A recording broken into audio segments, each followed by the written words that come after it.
కళ్యాణం కోసం వార్తలను ఒక ప్రాంతం నుంచి ఇంకో ప్రాంతానికి చేరవేసిన మహాపురుషుడు మహర్షి నారద. ఆ మహర్షి నారద జయంతి రోజును పురస్కరించుకొని ఒక జర్నలిస్ట్ అనేవాళ్ళు కూడా అలానే ఉండాలి. వాళ్ళు ఏం చేసినా లోక కళ్యాణం కోసం ఉండాలి. అలాగే ధర్మ రక్షణ కొరకు, సమాజ సంక్షేమం కోసం మాత్రమే ఉండాలి అనే ఉద్దేశంతో సమాచార భారతి ప్రతి సంవత్సరం కూడా నారద జయంతి రోజున జర్నలిజంలో తమ వంతు పాత్ర సమాజ శ్రేయస్సు కోసం పోషించిన వారిని సత్కరించడంతో పాటు జర్నలిస్టులను, ఆ జర్నలిస్టులకు మూలాలకు కారణమైన నారదుడిని తలుచుకుంటూ ఉంటారు.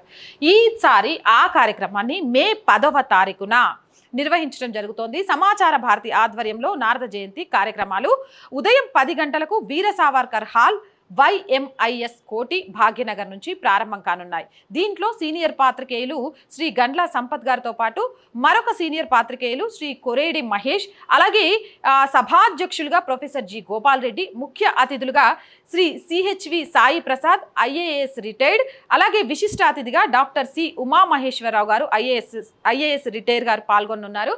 ఇక ప్రతి ఒక్కరూ కూడా ఈ కార్యక్రమానికి ఆహ్వానితులేనండి. ఎందుకంటే మళ్ళీ చెప్తున్నా, లోక కళ్యాణం కోసం నారదుడు చేసిన ప్రతి విషయాన్ని స్మరించుకుంటూ ఆయనను ఆదర్శంగా తీసుకొని అదే ధర్మరక్షణ లోక కళ్యాణం కోసం ఈ రోజు జర్నలిస్టులంతా పాటుపడాల్సిన అవసరం ఉంది.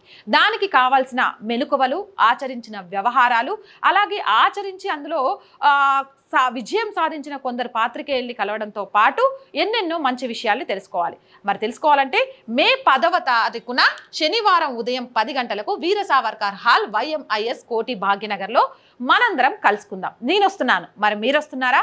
లోక కళ్యాణం కోసం, ధర్మరక్షణ కోసం నారదుడి పాత్రను పోషించడానికి నేను సిద్ధంగా ఉన్నాను. మరి మీరు